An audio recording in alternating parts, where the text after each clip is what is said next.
Hello everyone, my name is Yingchen Liu from Tsinghua University, Institute for Interdisciplinary Information Sciences. Today, I am excited to present our paper, Adaptivity Gaps for Stochastic Probing with Subadditive Functions. This is a joint work with Zhang Li and Yiran Zhang. Let's begin by defining the stochastic probing problem. We are given a ground set U of n elements and a prefix close constraint F. Each element I is associated with an independent random variable xi. We know the distribution of these variables, but the actual value is only revealed when we probe the element. However, we cannot probe everything. We are bound by a prefix close constraint F. This means we can only probe a sequence of elements if that sequence belongs to F. Once we probe a sequence P, our reward is determined by a given function f over the realized values. In this work, we focus on monotone norm if domain consists real values, and set functions if domains are subsets of the universe. Our goal is simple. We want to design a strategy that maximizes the expected reward, denoted as expectation of fxp, taking into account the randomness in both our strategies and the variables. Here is an easy example of our notations. Assume n equals 5, and the probing sequence P is 2, 1, 4. After we probe 2, 1, 4, assume that the reveal values are 2, 1, 10. Then we denote the sequence as 1, 2, 0, 10, 0. To make this concrete, let's look at two classic applications. First, stochastic matching. Here, the ground set represents edges in a graph. Probing an edge reveals whether it exists in the underlying random graph. The constraint is that we can only probe edges that form a matching in the graph, and ultimately our reward is the size of maximal matching in the revealed graph. Second, the orienting problem. Here we have a budget of length bound B. We probe vertices to see whether they are active. The reward is the sum of weights of active vertices found along a path within the length constraint B. A central theme in stochastic optimization is the trade-off between adaptive and non-adaptive strategies. Briefly speaking, an adaptive strategy is modeled as a decision tree. Each node makes a probing decision based on previous review values. We probe an element, observe the outcome, and then decide what to probe next based on that outcome. This allows for dynamic adjustments. A non-adaptive strategy, on the other hand, commits to a fixed sequence of probes upfront, before observing any realizations. Both strategies can be randomized, but it is easy to show optimal ones can be assumed deterministic without loss of generality. So why does adaptivity matters? Let's look at a toy example. We have elements 1, 2, and 3. Each is a Bernoulli random variable with probability 0.5. Our constraint allows us to probe element 1, or the pair 1, 2, or the pair 1, 3. Note that this constraint is indeed prefix closed. The objective function is given by the maximum of x1 plus x2 and 1.5 times x3. If we use a non-adaptive strategy, we must pick a sequence upfront. Obviously, probe only 1 is not optimal. If we probe 1, 2, the expected reward is 1. If we probe 1, 3, the expected reward is also 1 after some detailed calculations shown here. This shows the expected reward for any non-adaptive strategy is at most 1. However, an adaptive strategy can be smarter. We probe element 1 first. If it turns out to be 0, we are in a bad spot, so we probe element 3 because it has a higher weight. If it turns out to be 1, we are already doing well, so we probe element 2. This conditional logic raises the expected reward to 1.5. Clearly, adaptivity provides a significant advantage here. We know adaptive strategies are strictly better now, but they are hard to represent. Usually, optimal strategies is complicated and hard to store. On the other hand, non-adaptive strategies are easy since we only need to store a sequence, as we have mentioned that the optimal can be deterministic. It is also simpler to design a good approximation algorithm for non-adaptive algorithms. Then comes the natural question: how much do we lose in using non-adaptive strategies? Can we bound the ratio between the reward of the optimal adaptive strategy and the optimal non-adaptive one? This brings us to the concept of the adaptivity gap. Formally, we define the adaptivity gap as the ratio of adapt over non-adapt. Here, adapt is the expected reward of the optimal adaptive strategy, and non-adapt is the expected reward of the optimal non-adaptive strategy. Here is the landscape of prior work and our contributions. Previously, exact gaps of 2 were shown for submodular functions by Gupta and Braddock et al. However, for subadditive functions and general monotone norms, only a lower bound of at least log n over log n is shown. Our results are as follows. First, we provide the first polylog upper bound for general norms and subadditive objectives. Second, for binary max of sum objectives in Bernoulli setting, we prove a tight bound of theta log n over log n. Finally, for symmetric norms, we improve the bound of log n to 0.1, resolving various open questions from prior work. In this talk, we will mainly talk about a proof sketch for the main result, polylog upper bounds for general norms. Our proof proceeds via a sequence of reductions. We start with general variables and norms. We reduce this to Bernoulli variables with max of sum functions with constant loss. And then we further reduce this to a special class of binary max of sum functions. This will cause log n loss.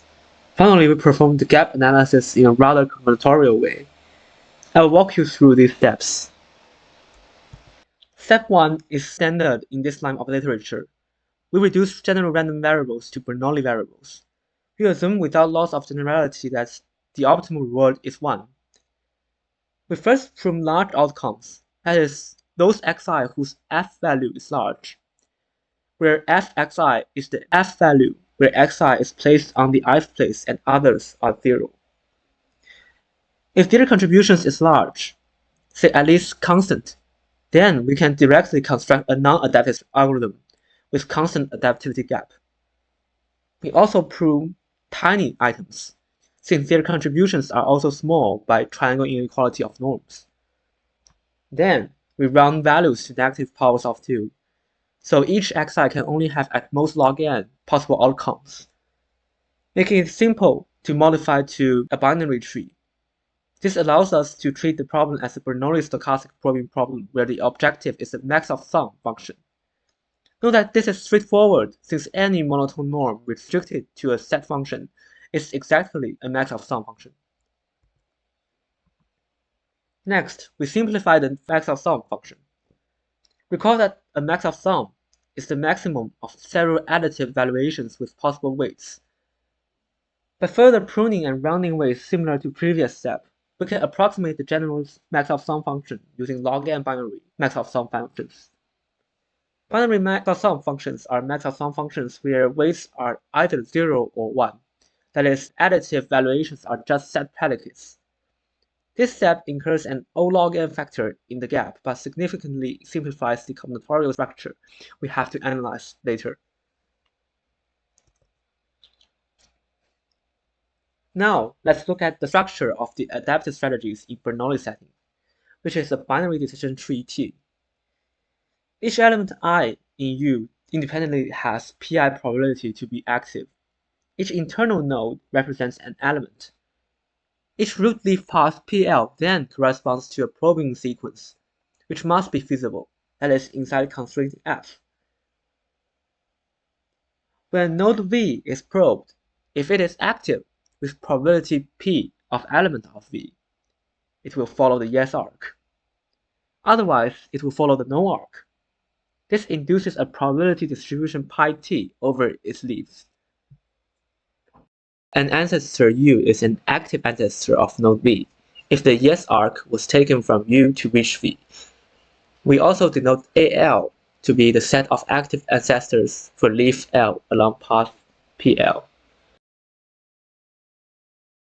The expected reward is simply the expected value of F of elements of AL over the distribution of leaves. Here is a visualization of such a tree. The universe U equals 1, 2, 3 with unit reward Fs equals the size of F. The probabilities are P1 is 0.5, P2 is the same, and P3 is 0.8. We probe element 1. If it is yes, it will go to the left branch, and then we probe 2. If it is no, we'll go to the right branch and we probe 3. The active ancestors shown in the brackets are the elements that actually contribute to the reward for that specific outcome. Our total adaptive reward is the weighted sum of these leaf outcomes, as you can see. It's about 1.15. And the notation of pi t is also given in the last line.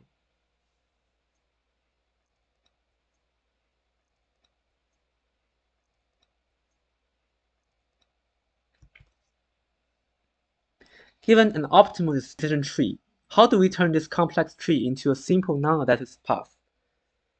We define a natural non-adaptive strategy that is also studied in previous work. Although it is a randomized one, it suffices for our proof in upper bounding adaptivity gap. The algorithm is very simple. We sample a leaf L from the probability distribution defined by the adaptive tree. Then we commit to probing all elements in PL non-adaptively. The algorithm satisfies feasibility constraint, obviously, since F is downwards closed. To compute reward, we need to introduce a new random variable R from P to the U, where R is random subset of U. Each I inside U, that is an element of the universe, is included with probability Pi independently. Then the expected reward is given by: we first sample a leaf, and then the random subset. The F value of the elements that we can get in this non-adaptive strategy. We should note that the realization of element values is independent of the path selection, unlike the tree that the path depends on outcomes. We need to show that this strategy works very well. Returning to our example, if we use the natural non-adaptive strategy, we might pick the path 1, 2 or the path 1, 3 based on the tree probabilities. As you can see, each leaf is probed with probability 1/4, 1/4, and 0.4 and 0.1. Given each leaf sample, we also need to calculate expected reward over the random subset R. And finally, you can see that the non-adaptive reward calculated here is about 0.695. It is smaller than the adaptive reward.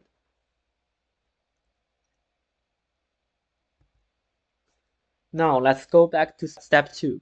Proving the gap for binary max of sum is still challenging. We see that each f function of the right-hand side is achieved by the size of intersection of element of AL and a set predicate WL. We identify the elements with the nodes on the tree. That is to say, we can choose some subset AL prime contained in AL, so that f of the elements of AL is achieved by size of elements of AL prime. Essentially, then we define a function ft that only counts elements if they appear as active ancestors in the tree structure defined below. It can be easily shown that ft is upper bounded by f. Hence, it suffices to consider ft.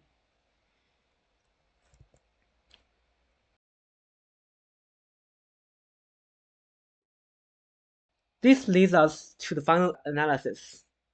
I know that the notation of AL prime is probably hard to understand in the talk. So for simplicity, we assume AL prime equals AL, and their size is fixed for all leaves in this talk.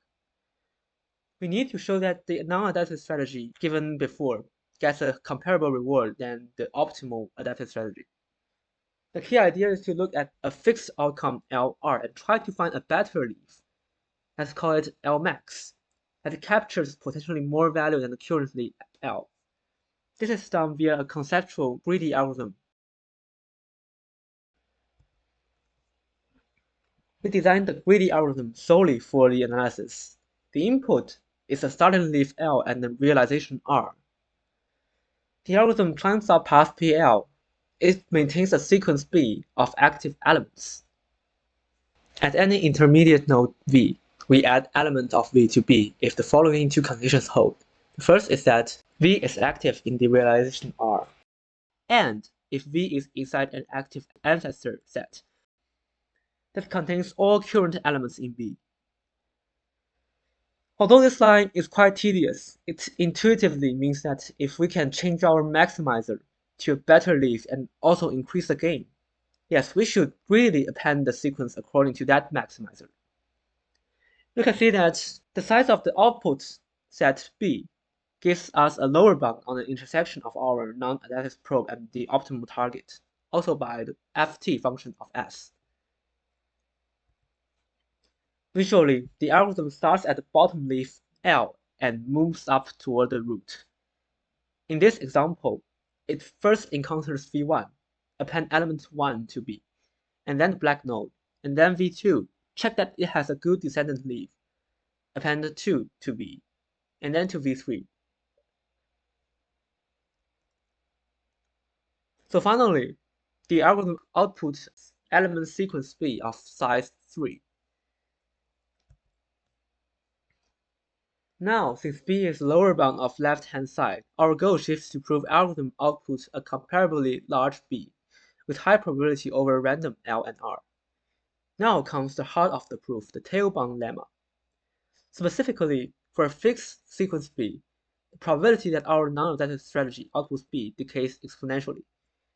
This allows us to bound the probability that the non-adaptive strategy fails to recover a significant fraction of the adaptive reward.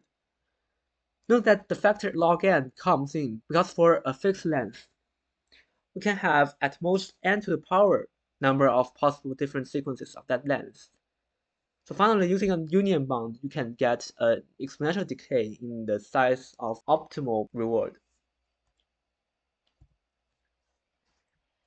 Then I will briefly talk about the intuition behind this lemma. If the greedy algorithm is updated in few times, then there are many potential nodes in AAL whose element is not in B, like you can see the node U here, for example. Then for other leaves, like L star or R star and other execution, these nodes cannot be active. Because otherwise, for example, the node U here will update B. Moreover, if a leaf is likely chosen by the leaf distribution pi t, then the nodes U are more likely to be active in R star. Finally, we use an induction argument to balance these situations, and finally we obtain a exponential decay.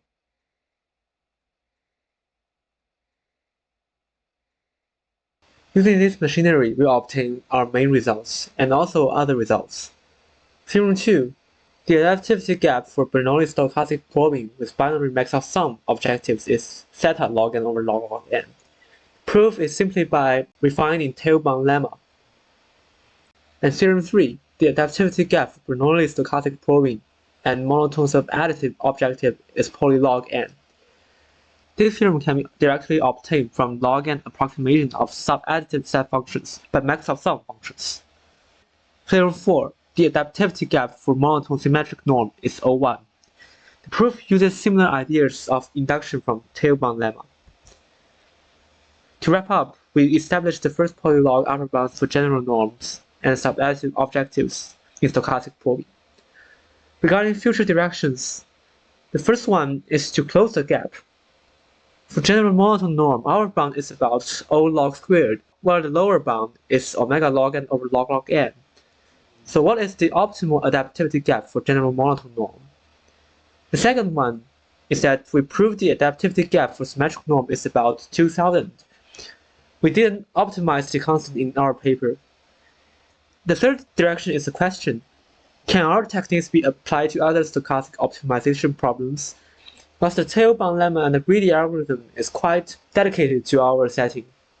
It is quite interesting and also challenging to broaden our techniques to other settings. Thank you for your attention.